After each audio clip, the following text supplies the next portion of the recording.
Hello and welcome to another edition of the Head to Head en route to the Cheltenham Festival. Brought to you with the panel at Gambling.com and of course our sponsors at BetVictor, who now have prices up for all 28 races at the Cheltenham Festival. We're going to do a quick recap. Dem and Nolan is here. Dem up. Hello, Dino. How are you, buddy? Fine, thank you. We both got the memo. That's great. Yeah. We're good, real good company men now, Dino. We finally confirmed it. Yeah, look, a late decision by me, but backed up. And yeah, we might be wearing something else next week, but do enjoy the matching tops for this week's episode. I thought we'd do a bit of a state of play demo. We've got this week's show, next week's show, and then the Monday pre-Cheltenham, a Lucky 15 show, where we're going to try and wrap everything together when all the trials are run. And we know everything we need to know before the start of the Cheltenham Festival. So that's to come. On this week's show, with one more selection to add to the pot. But let's do a quick, are you happy or unhappy with the state of play? Okay? I'll do yours first. I'll do mine first because it's quite a sorry picture. Okay. I did kick off with Impere passing the Brown Advisory. Will not be running. So I have to admit, not to impress. That was a swing, though. You knew that was a swing, in fairness. It was a swing, yeah. The show kind of crept up on me earlier. Did fancy the horse, but there we go. Not going to go.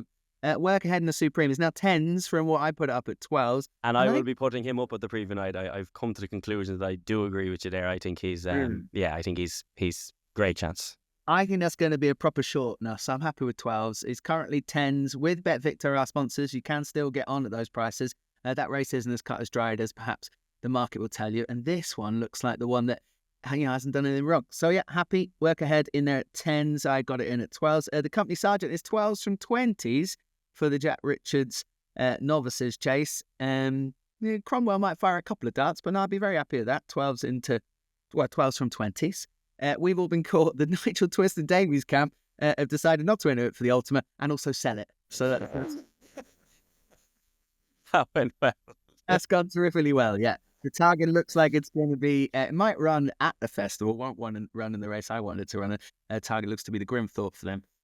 So good luck with that. Do follow the horse on that day. Beyond Your Dreams is my Joseph O'Brien dart at the juvenile race, and I do think I've got a big chance there. Yeah, huge chance. 16 to 1 is what we put it up at. Yeah, that's my state of play. Right, Demo, here we go. You ready? Diva Luna was your first pick on these shows. 25 to 1 now. You put up at 12s. Yeah, she'll run, but poor price. Definitely a poor price. Yeah. You got a ticket in the race, though. Yeah, so but you know, she's definitely not chanceless. She's beaten most of all these English mares last year, but she just needs to jump. That's what she needs to do. Okay, all right. Well, look, my book is -2 without a horse running, so at the minute you're still in line there. Holy See is 20 to 1 now. You put up at 25s. Yeah, how that horse shortened, I don't know. That was a really poor run. I've been back, but I've mentally written that horse off. That run it was back too heavily, I think, for that to have been a prep run. So I'm not overly happy with him. They're likely to pitch up, though. So yeah. Okay. Now we get into the good part of your book, I think. The Big Westerner is 6s from 7s. Yeah, and a big chance there. It's an unbelievably open race. So I was doing this last night for the preview night there on Wednesday, Dean, and it's I don't think I've ever seen. It's always open, but if the Yellow Clay doesn't run here, it's anyone's race, isn't it? So yeah, no, happy with her. Yeah. Very good. Okay, 6s from 7s for the Big Westerner. Jericho de Repenay, when you were putting up, the gamble was aboard, like it was happening. You put it up at 8 to 1. That was the best price in the village at the time. Currently 5 to 1. Go off any price, Dermo. It's going to be well pumped, isn't it? Has to get in. That's the only thing. It's only got £1 for that run. Yeah. You've got about 14, 15 or 16, is it? They're kind of qualified, but a good chunk of them probably won't run. Yeah, really, really interesting. Has to get in. If this horse gets in, I think goes off 3 to 1, I think. Okay. Yeah. And if that were to win, kind of give you a flat book. Like, yes. You'd be happy. Yeah. So, okay. Then last week, I think you added Lucky Place in the stayers. Obviously, not a lot of market movement around that one just now. You put up a 9. Here's 8 to 1 with BetVictor. And you'll have a runner. Yeah, bar Nicky Henderson said he was very close to putting this horse up as his best chance at Cheltenham, which now Nicky can come out with all lines like that, especially when you've got John Bond and Constitution Hill and stuff. I think he likes to spread his chances, but he was just basically saying that the horse is kind of 6 years old. He's learning his way in life, and that an awful lot of the other horses here are we know where we stand. Dean, he won this race. once. I forget the name of the horse, but I did the study last night. Mick Fitzgerald rode the horse to win the Stayers. Can you remember the name of the horse? Bacchanal? Yeah, very good. Yeah, brilliant. Yeah, excellent. There you go. Yeah, no, I backed it. Like that's how I That was a remember real it. brave one by me because I didn't know the answer to the quiz question ahead of me. So go on. And then I reminded you. Yeah. No, I was going to ask you a bonus point question if you want. Yeah. Seeing as you said he nearly put Lucky Place up as his best chance at the festival. One of my favourite horses is the one that he actually did nominate. Do you know what it was? Nominated as his best chance at the Cheltenham Festival. John Bon, I'd imagine, is it? No. Who was it? Who's one of my favourite horses at Nicky Henderson's who never ever wins? Oh, Mr. Coffee or something, is it? Did he put up Mr. Coffee? Fantastic. Oh, it's great. Look, I have to admit, I love Nicky Henderson though. I love him. Like all my rep this year is that because I've taken on Sergino and John Bond that I love Nicky. I particularly love when Nicky Henderson's on form and he's bullish. Nicky Henderson, that's the best Nicky Henderson. He's in good form at the minute. Yeah. I know he's lost to Gino, but yeah, he's in good form. And Mr. Coffee, they said they had two. I'm not putting it up this week, by the way, so everyone can relax. All right, it's the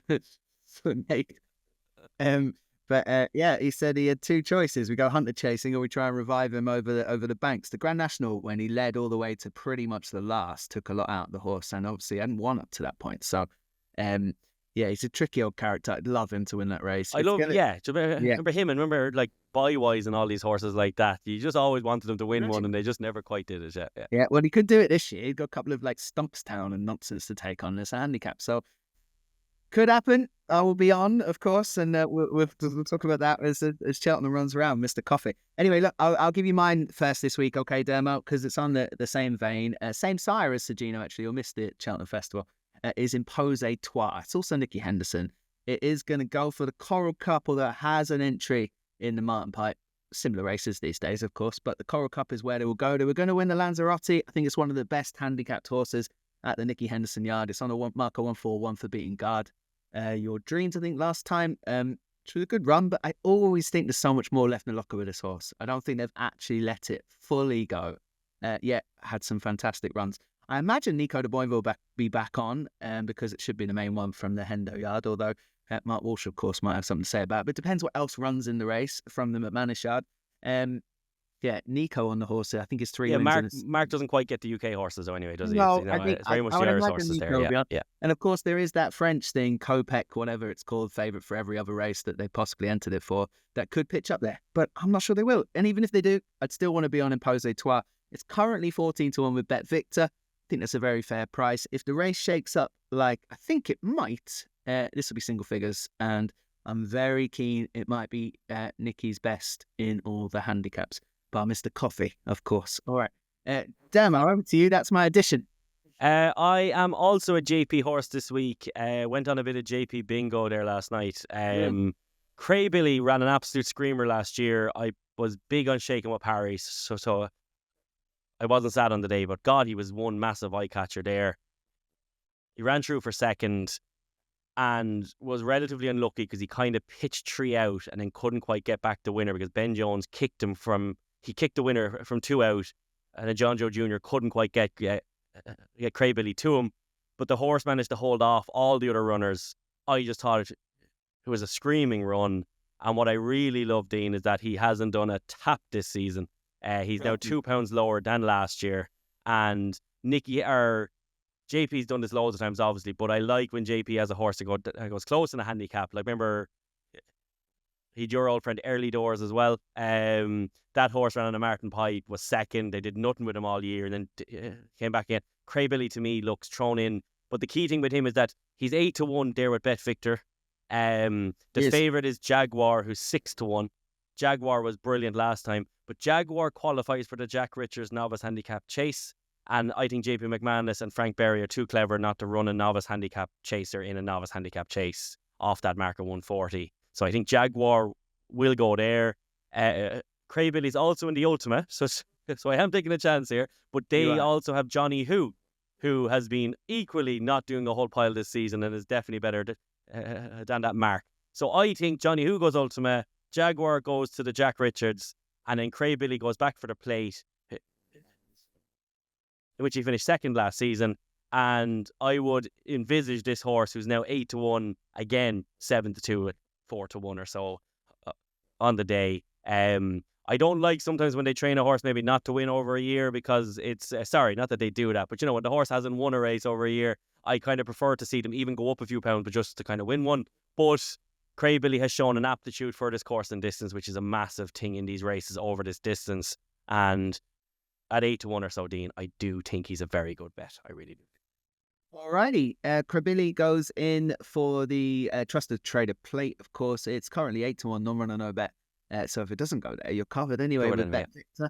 And that's your 6th edition. Okay, next week, Dan, we'll be back. We'll add the last one to the pot of our Ante-Post picks. And of course, as I told you all, the following Monday, we'll come up with a lucky 15. It might be my only chance to get out of jail here in this head-to-head on the panel for Gambling.com and BetVictor. I've been Dean Ryan. That's been Nolan. We'll see you next week.